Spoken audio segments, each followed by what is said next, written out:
राजेश एक सफाई कर्मी था जो अपनी पत्नी नैना और अपने बूढ़े पिता रमाकांत के साथ सड़क के किनारे बसे एक बस्ती में छोटी सी घास फूस की झोपड़ी में रहता था। छी छी छी छी, कितनी गंदी जगह है। यहाँ बदबू से तो खाना नहाना सब दुश्वार हो जाता है। ये आज हमारे देश की सबसे बड़ी विडंबना है कि जो सफाई कर्मी सारे देश को साफ सुथरा रखते हैं, अक्सर उन्हीं के घर के आगे सरकार कूड़े के बड़े बड़े पहाड़ बना देती है। राजेश एक पक्का मकान लेने के लिए एक एक पाई बचाकर एक गल्ले में डालता रहता था, ताकि जब ढेर सारे पैसे हो जाएं, तो वो एक नया मकान खरीद सके। एक दिन ये गए इस महीने के 3,000। 3 साल में होते हैं 36 महीने और हर महीने मैं डालता हूँ 3,000। 36 गुणे 3 कुल हो गए 1,08,000। Yahoo hurray! क्या हुआ जी? किस बात की इतनी खुशी है? अरे भाग्यवान, खुशी नहीं, बहुत खुशी। जल्दी हमारा सपना पूरा होने वाला है। मैंने जो शहर के किनारे वाला घर देख रखा है वो मुझे 1,20,000 रुपए में मिल रहा है, जिसमें से 1,08,000 मैंने जुटा लिए हैं। बस 4 महीने और फिर वो घर हमारी मुट्ठी में होगा। मुझे तो आज तक ये बात समझ नहीं आई कि आपको 7,000 रुपए तो तनख्वाह मिलती है, उसमें से आप हर महीने 3,000 रुपए बचा कैसे लेते हैं? कहीं आपके पास कोई जादू की छड़ी तो नहीं? राजेश चारों तरफ देखकर कि कोई आसपास है तो नहीं, नैना को कोने में ले जाकर धीरे से बोलता है। ये पैसे मेरी तनख्वाह के नहीं होते भाग्यवान, बल्कि उस आलसी जमींदार सेठ लालचंद के होते हैं। नैना दबी हुई आवाज में बोली, मैं कुछ समझी नहीं जी। वो सेठ लालचंद अपने नौकरों के भरोसे अपना घर बार सौंप आए दिन विदेश की यात्रा पर रहता है। इसका फायदा उठाकर उसका आलसी नौकर गुड्डू उसके घर की सफाई खुद न करके मुझसे करवाता है। मैं सेठ के दुकान की सफाई करने के साथ उसकी तिजोरी के से कुछ पैसे भी साफ कर देता हूँ। हाय राम, ये आप क्यों कर रहे हैं जी? अगर उसने आपको पकड़ लिया तो मार मार कर बैंगन का भरता बना देगा और चोखे के साथ हजम कर जाएगा। इसलिए तो मैं रोज थोड़े से पैसे चोरी करता हूँ भाग्यवान, ताकि किसी को शक ना हो। एक बार शहर में घर ले लूं, फिर मैं उसके यहाँ सारा माल उड़ाकर अपने नए घर में चला जाऊंगा। फिर वो चाहकर भी मुझे कभी पकड़ नहीं पाएगा। फिर हम उन पैसों से सारी जिंदगी ऐश करेंगे, ऐश। तभी राजेश के बूढ़े पिता रमाकांत आ जाते हैं, जिसे देखकर राजेश चुप हो जाता है और नैना बोलती है, क्या हुआ बाबूजी, कुछ चाहिए क्या आपको?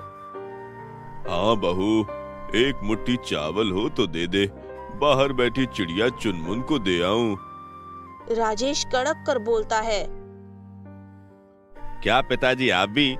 दिन रात खून पसीना बहाकर मैं कमाता हूँ इतनी मुश्किल से, और आप हैं कि दिन भर एक एक मुट्ठी करके सारा राशन खत्म कर देते हैं। कुछ हमारे लिए भी तो छोड़ दीजिए। पता है आजकल अनाज के भाव कितने आसमान छू रहे हैं। सही कहा जी, झोला भरकर पैसे लेकर जाओ तो थैला भरकर सामान मिलता है, और फ्री का धनिया तो दूर की बात, मूली का पत्ता भी नहीं मिलता है। अरे बेटा, इंसान को अपने सामर्थ्य के अनुसार दान पुण्य करते रहना चाहिए। भगवान भी उन्हीं की झोली भरते हैं जो दूसरों को देना जानते हैं।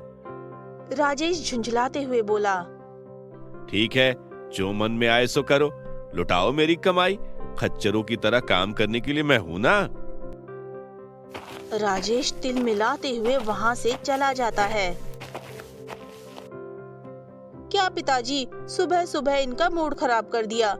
बेचारे काम पर जाने वाले थे, आपको दिन भर कोई काम धाम नहीं रहता। इसका मतलब ये नहीं कि सबको नहीं रहता। आप जो रोज रोज का मुफ्त का निवाला तोड़ते हैं, वो भी इन्हीं के काम करने की वजह से आता है, समझे? मुझे माफ कर दो बहू, मुझे नहीं पता था कि स्थिति इतनी बिगड़ जाएगी।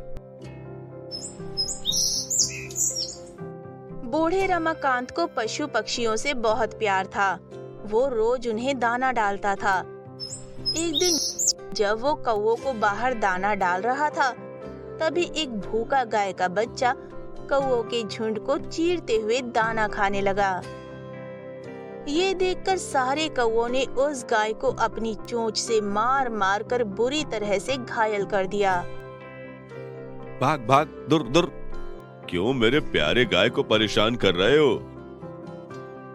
दयालु रमाकांत उस गाय के बछड़े को कौवों के हमले से बचाकर उसे अपने साथ अपने घर ले आता है, जहां राजेश उस गाय को देखकर गुस्से से आग बबूला हो जाता है। अब ये क्या भला उठा लाए पिताजी? क्यों हमें भूखा मारने पे तुले हुए हैं? हाँ बोलिए। रमाकांत राजेश को सारी कहानी सुनाता है, जिसे सुनकर राजेश का गुस्सा और भड़क उठता है। आपको बिल्कुल भी शर्म लिहाज नहीं है क्या पिताजी? एक तो मैं तुम लोगों का पेट ही कितनी मुश्किल से पाल रहा हूँ, ऊपर से ये नई बला मेरे मत्थे मर दिया। इसे अभी तुरंत यहाँ से उठाकर बाहर फेंको, नहीं तो अच्छा नहीं होगा, कह देता हूँ। रमाकांत उदास भाव से बोला। तो इस गाय के खाने की चिंता मत कर बेटा, मैं इसे अपने हिस्से की रोटी ही खिलाऊंगा। मैं जानता हूँ तू बहुत मेहनत करता है, इसलिए मैं खुद तेरे ऊपर कोई बोझ नहीं डालना चाहता। राजेश रमाकांत की इस शर्त पर मान जाता है और गाय को रखने की इजाजत दे देता है। रमाकांत ये सुनकर चैन की सांस लेता है और खाने में सुबह शाम मिलने वाली 2 रोटियों में से एक रोटी गाय को देता है और एक रोटी खुद खाता है। देखा मेरे प्यारे गाय गट्टू, माना मेरे राजेश में लाख कमियां हैं। उसे बहुत जल्दी गुस्सा आता है और वो जल्दी से अमीर बनना चाहता है वगैरह वगैरह। लेकिन सच कहूँ तो आजकल ऐसा करना जरूरी भी है, ताकि बूढ़े होने पर मेरे राजेश को भी मेरी तरह अपने बेटे बहू के भीख पर निर्भर ना रहना पड़े। वह अपने जीवन के निर्णय आप ले सकें। एक दिन घर आते वक्त राजेश का एक पैर गाय के गोबर में चला जाता है और वो फिसलकर गोबर में गिर जाता है और दर्द से चीखने चिल्लाने लगता है। हे भगवान! अरे नैना, देखो इस दुष्ट के कारण मेरा क्या हाल हो गया। हाय, मेरी तो कमर ही टूट गई। नैना दौड़ते हुए पानी लेकर आती है और राजेश को गोबर में गिरा हुआ देखकर हंसने लगती है। क्या जी, आपको देखकर चलना चाहिए था ना, तुड़वा ली ना अपनी कमर। अरे कितना देखूं, हर जगह तो इस दुष्ट ने रायता फैलाया हुआ है। अब कुछ भी हो जाए, इस गाय को अगर तुमने यहाँ से नहीं निकाला तो आज से तेरा और मेरा रिश्ता खत्म। आप भी ना कमाल की बात करते हैं जी, एक गाय के लिए 7 जन्मों का रिश्ता तोड़ने की बात करते हैं। खैर, आप निश्चिंत रहिए, अब तो मैं इस बला को अपने घर से बाहर निकाल कर ही दम लूंगी। ये मेरा आपसे वादा है। अगले दिन से नैना अपने ससुर रमाकांत को खाने में केवल एक ही रोटी देने लगती है।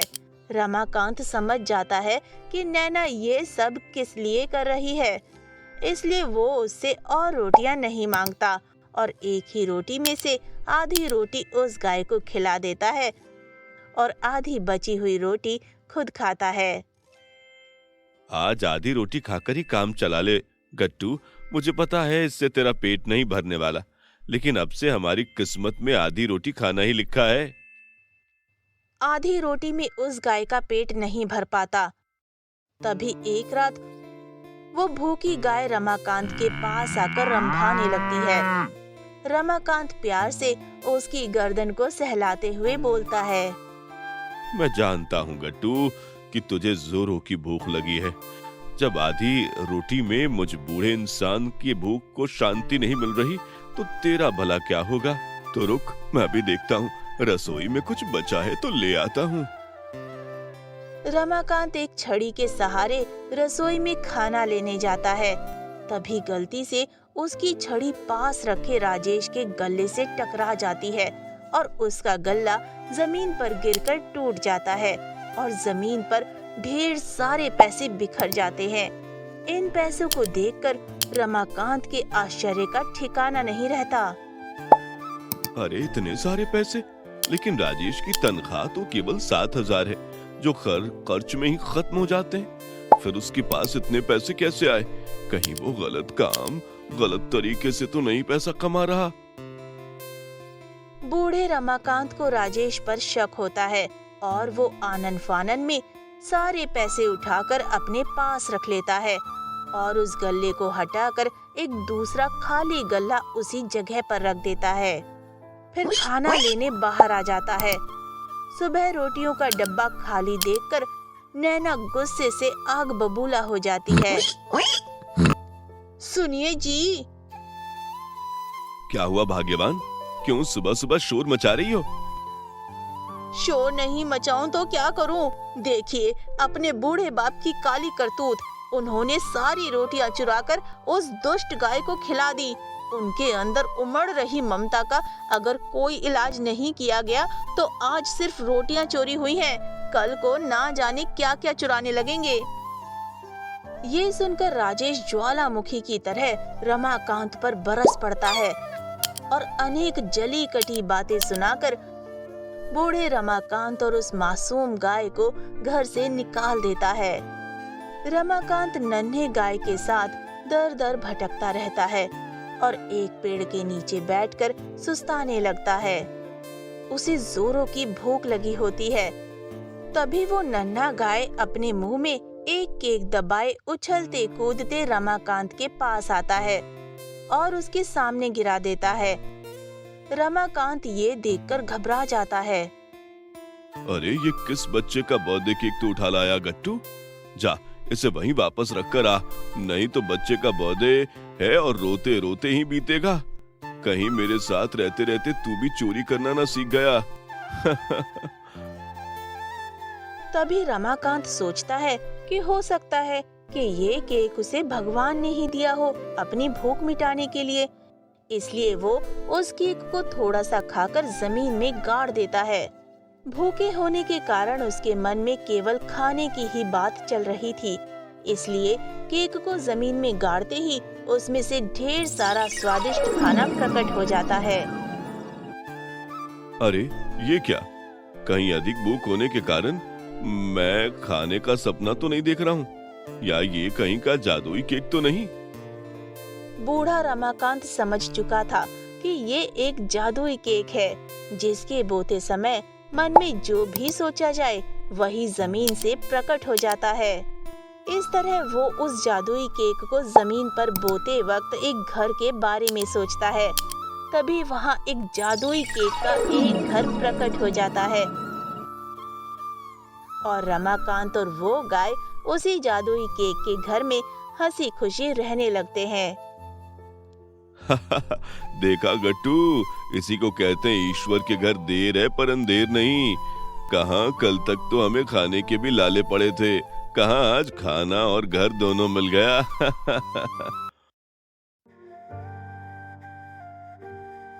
इधर 4 महीनों बाद सेठ लालचंद अपनी दुकान पर आता है और हिसाब किताब मिलाने पर 1,20,000 रुपए कम होने पर अपने नौकर गुड्डू पर चीखने चिल्लाने लगता है।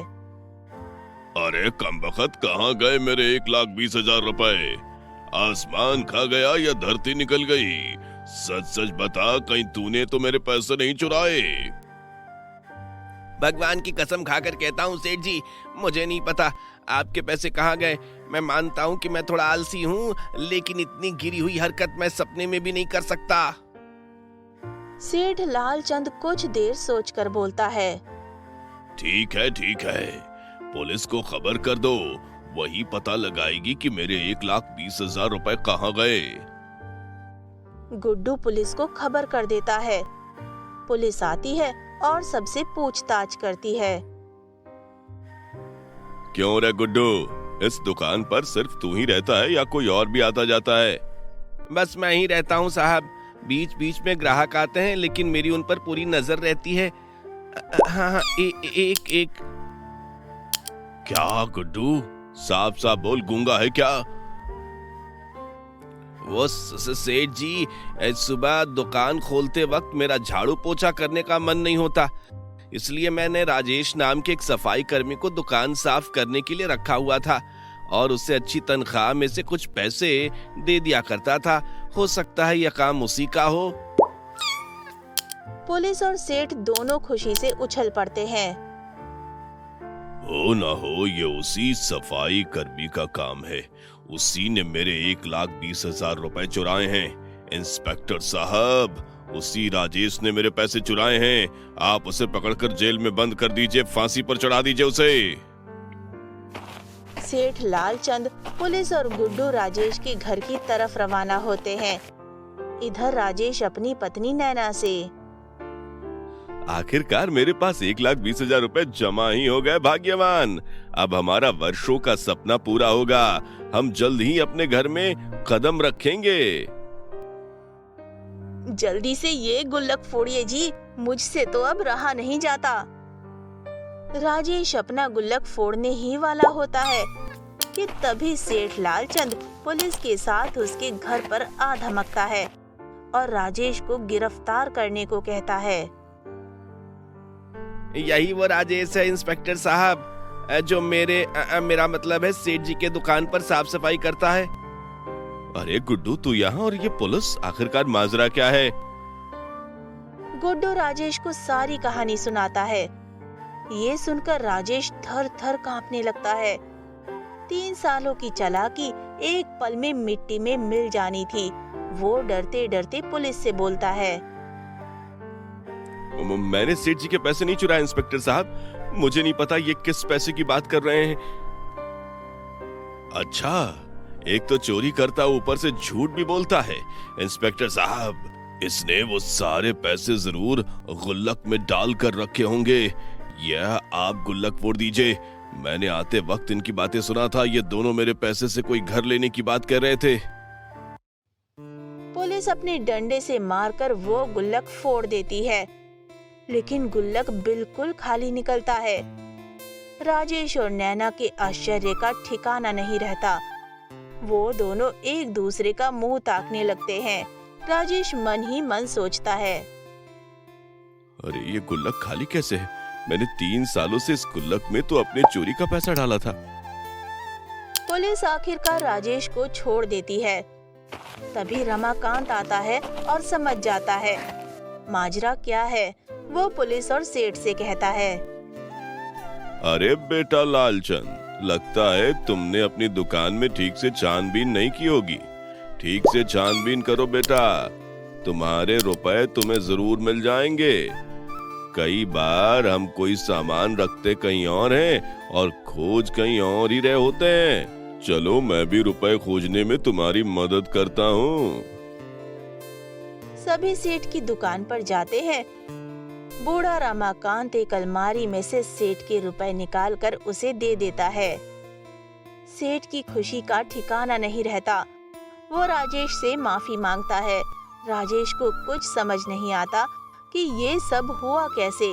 वो रमाकांत से पूछता है, ये सब कैसे हुआ पिताजी? सेठ के पैसे वापस से उसके अलमारी में कैसे पहुंच गए? रमाकांत राजेश को बताता है कि उस रात ढेर सारे पैसे देखकर उसे राजेश पर शक हो गया था। इसलिए अगले दिन वो राजेश का पीछा करता है और एक पेड़ के पीछे छिपकर राजेश को सेठ की दुकान से पैसे चुराते हुए देख लेता है। तभी वो सारे पैसे जो उसने पिछली रात गुल्लक से निकाले थे, वो वापस सेठ की अलमारी में रख देता है। इसलिए वो गुल्लक खाली निकला और सेठ को उसके सारे पैसे उसकी अलमारी में सुरक्षित मिल गए। ये सुनकर राजेश ने चैन की सांस ली। वाह पिताजी, आपकी बुद्धि का तो कोई जवाब नहीं। सांप भी मार दिया और लाठी भी ना टूटी। राजेश को भी अपनी गलती का एहसास होता है और वो अपने बूढ़े और बुद्धिमान पिता से माफी मांगता है और हंसी खुशी उनके साथ जादुई केक के घर में रहने लगता है।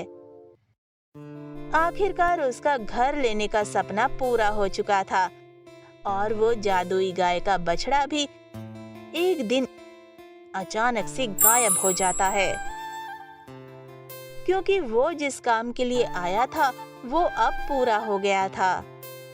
तो दोस्तों, अगर वीडियो आपको अच्छी लगी हो तो वीडियो को लाइक करें, कमेंट करें और हमारे चैनल को सब्सक्राइब करना मत भूलिएगा। मिलते हैं अगली वीडियो में, तब तक के लिए बाय बाय।